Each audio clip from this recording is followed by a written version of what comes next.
Thank you, choir, for the anthem. That is exactly what I'm going to talk about today. When we went to Cuba, we stayed at Matanzas Seminary. It is a seminary in Matanzas. It's probably the most famous seminary. One evening, we met with the faculty members and also students together. After dinner, we met. But right at that time, there was a blackout. It's total dark. So we brought anything that possible to at least see each other, but we couldn't see each other.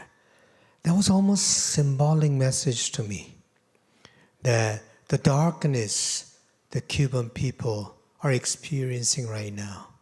And during our meeting, they shared the dark reality they were facing, not only in their personal lives, but in their ministry. It was completely dark, and they were sharing that dark reality that they were going through every day. There I said at the end, hope in a hopeful situation is not really hope. Hope is always in a hopeless situation.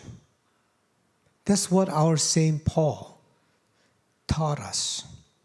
For in hope we were saved.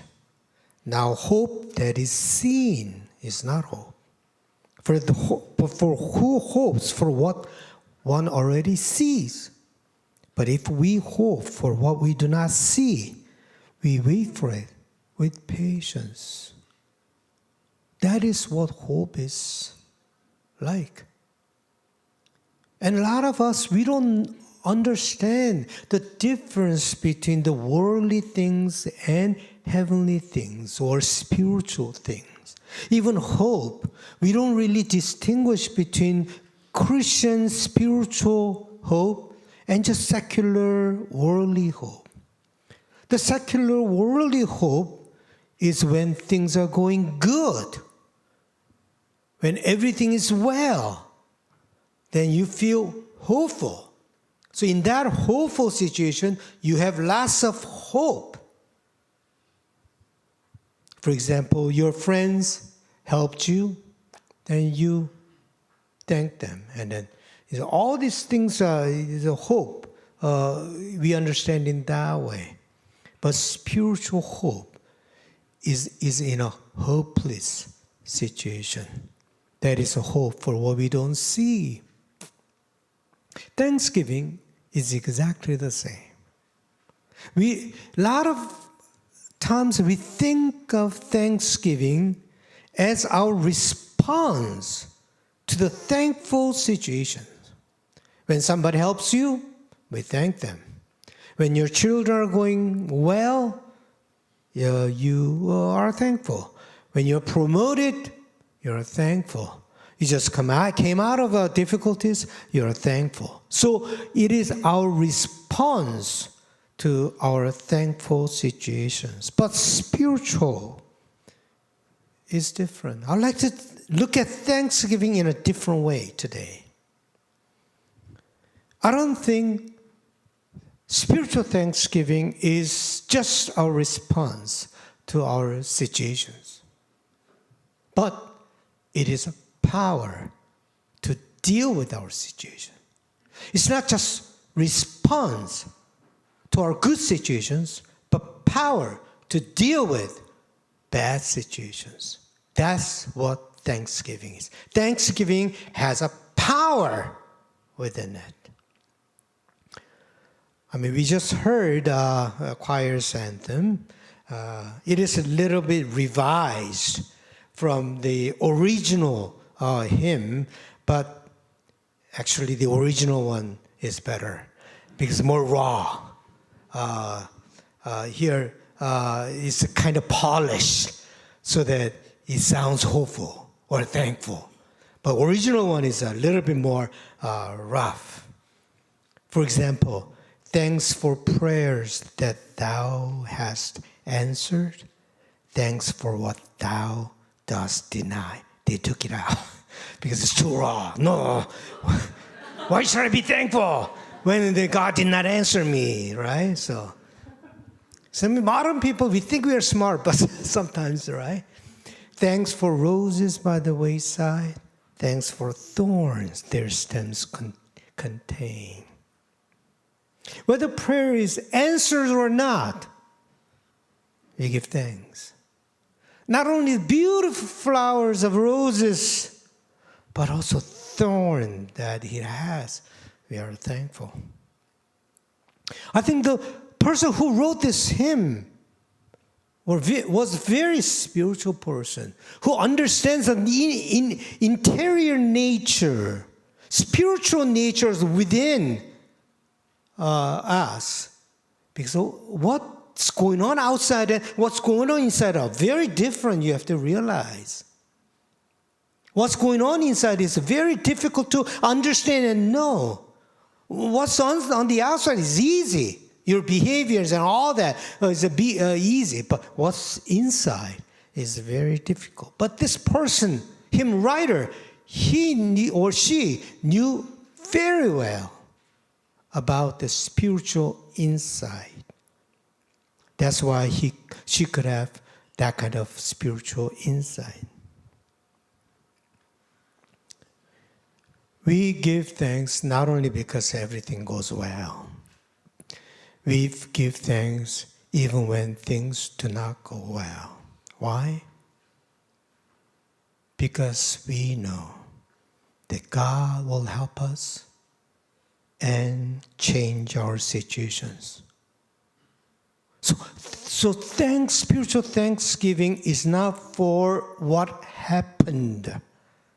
Spiritual thanksgiving is for what will happen. It's not just in the past, but in the future.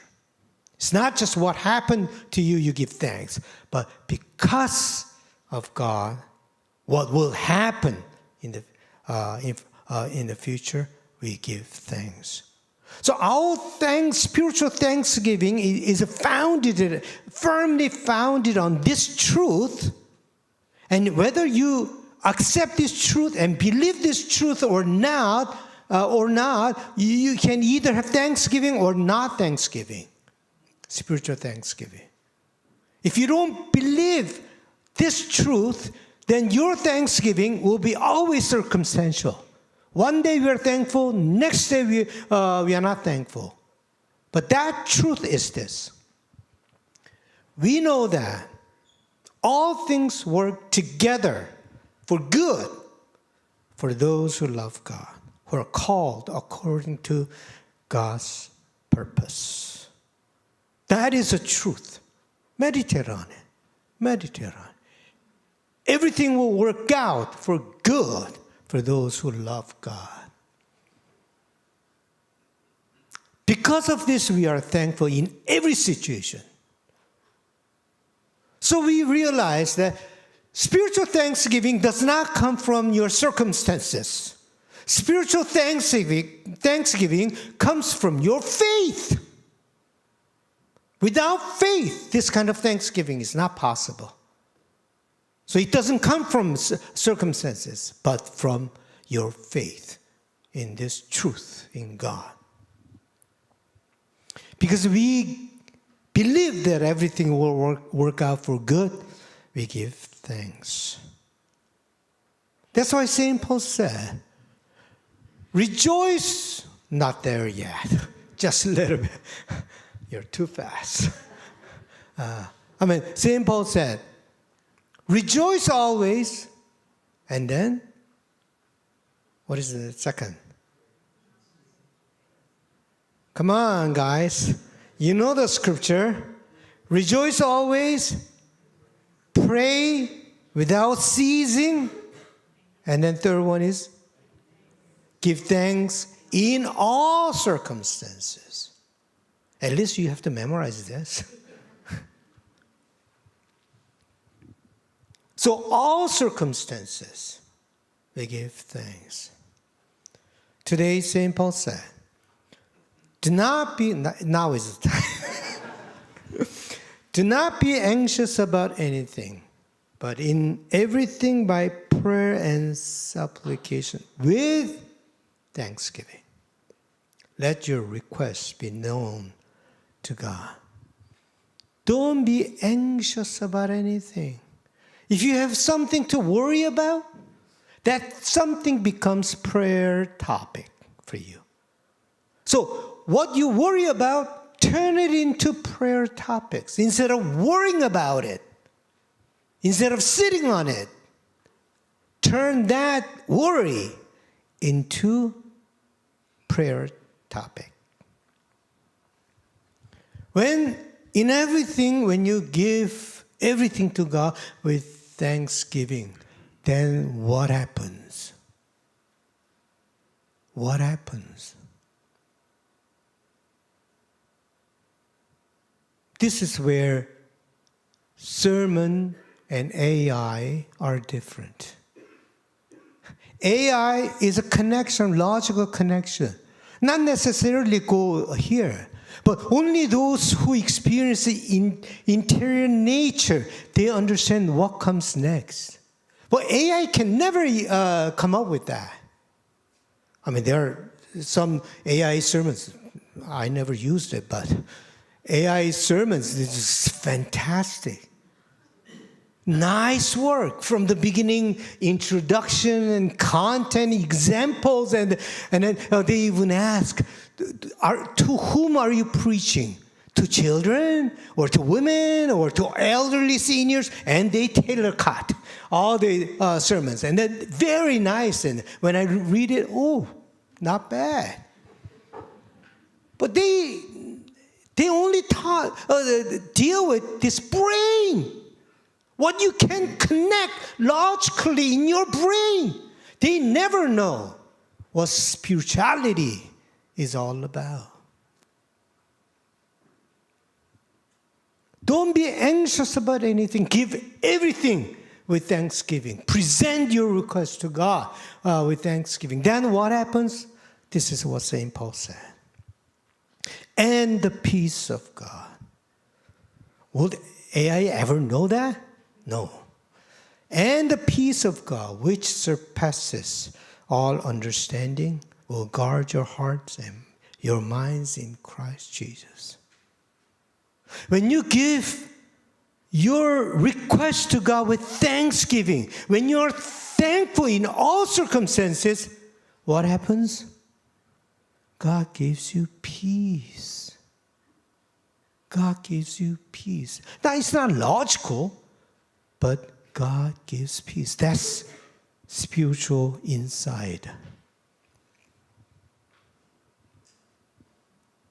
And with that peace, you can handle your situations better. This peace is power. It's like an anchor. You will not be scattered like chaff. Your situation will not overwhelm you. You are not shaken. When you have this peace, you are like a rock, firmly rooted tree. That peace is what the peace God gives.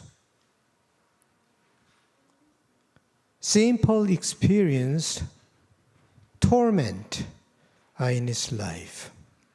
Went through a very difficult time.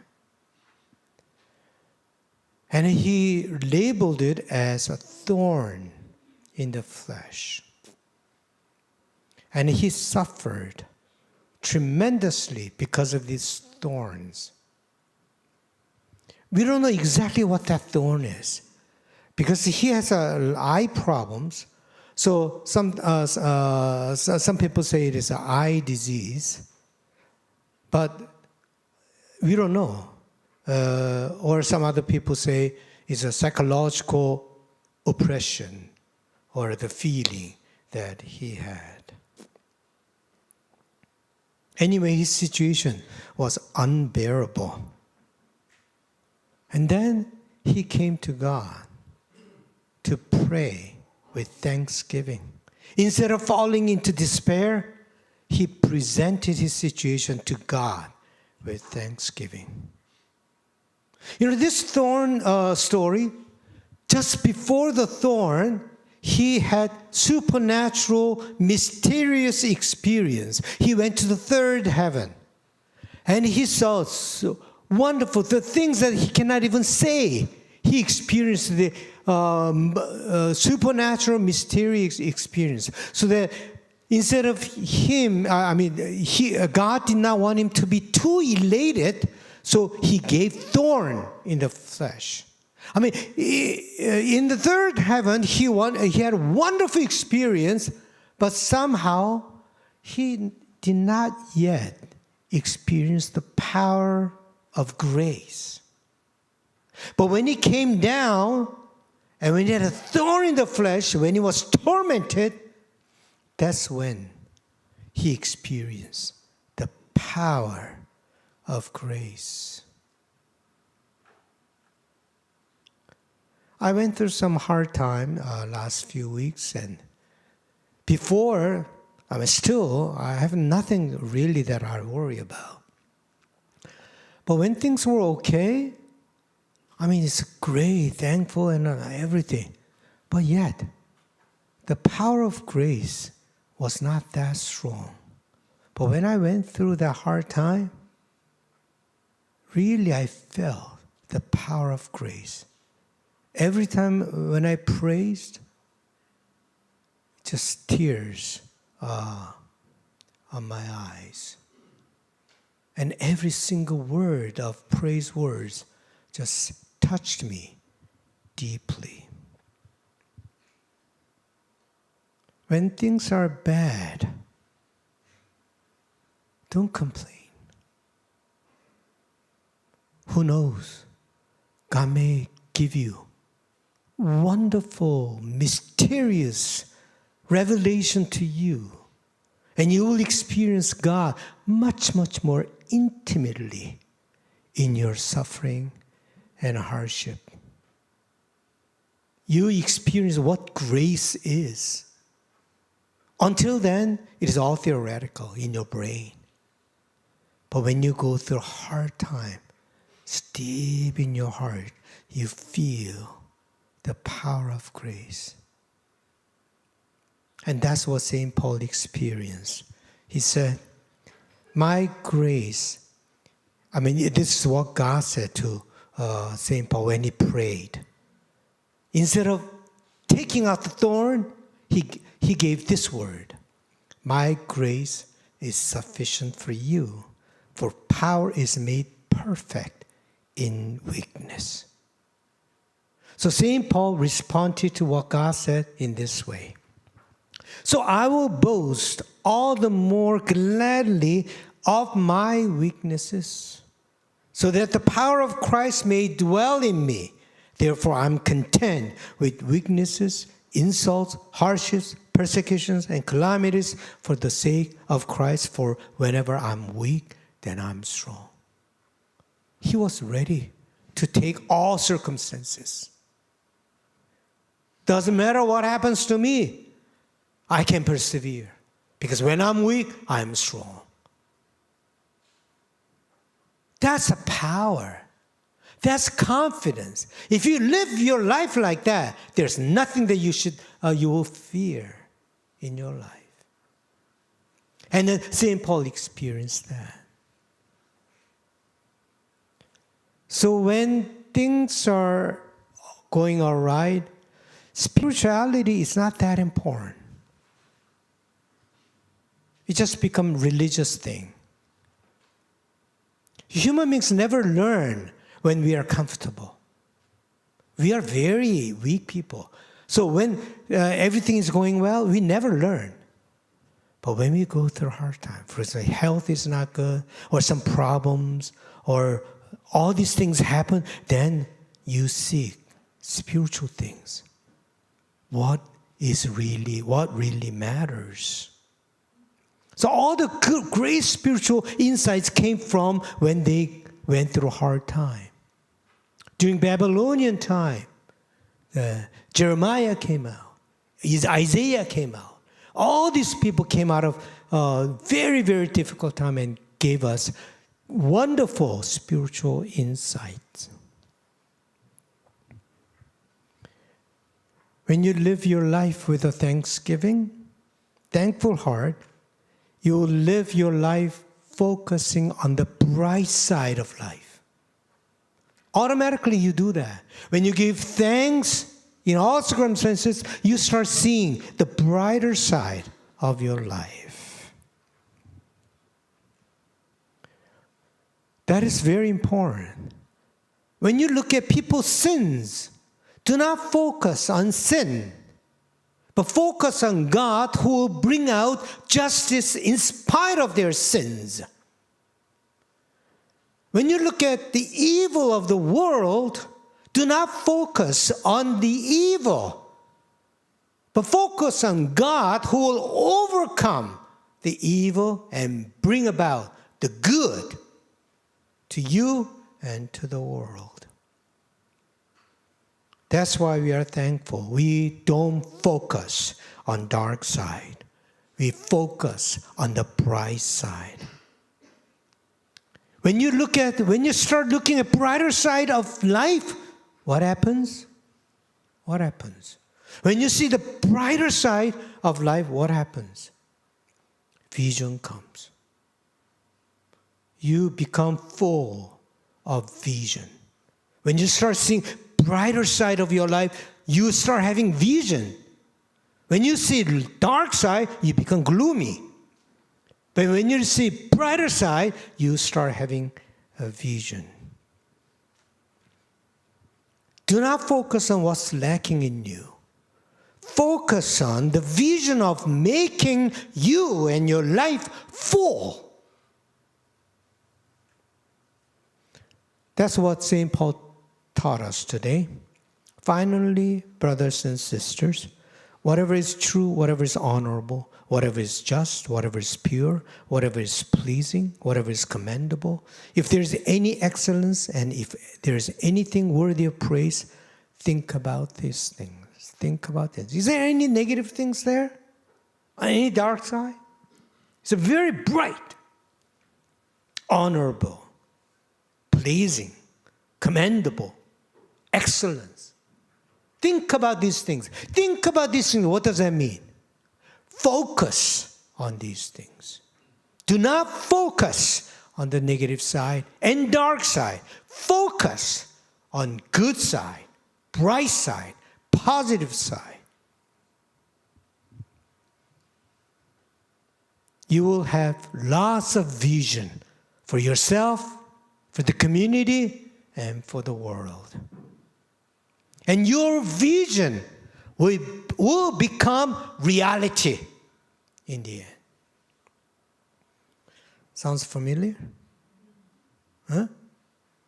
Where did you hear that? Your vision becomes a reality.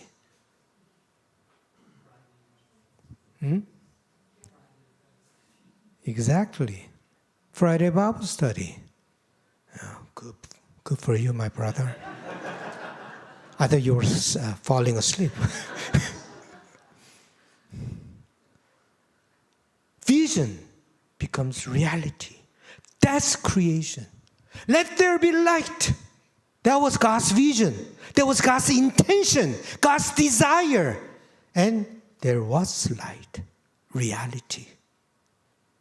Your vision becomes the reality. That's what creation is. So people who live with thanksgiving, they live creative life. They're creating something good in whatever situation you may be in. Your creativity will make your life full. Talking about creativity, Beethoven, in the later stage of his life, he lost all the hearing thingy. He could not hear anything. So he moved to the countryside just to rest. And he went to the countryside. He could not hear much. But he wrote famous Symphony Number 6, which is pastoral. Within it, there's a birds singing, chirping, and then rivers flowing, and the wind blows, and then you hear the leaves rustling, and all this hearing is in the music. Do you think he heard it with his ear? No. He heard it with the spirit, with the heart. He was able to hear that. Creativity. With thanksgiving, be creative with your life. When things are not going well, don't just complain, but be creative. Find vision there and live out your life to the fullest. No more guilt. No more worries. No more complaints. Live your life with spiritual insights. Happy Thanksgiving.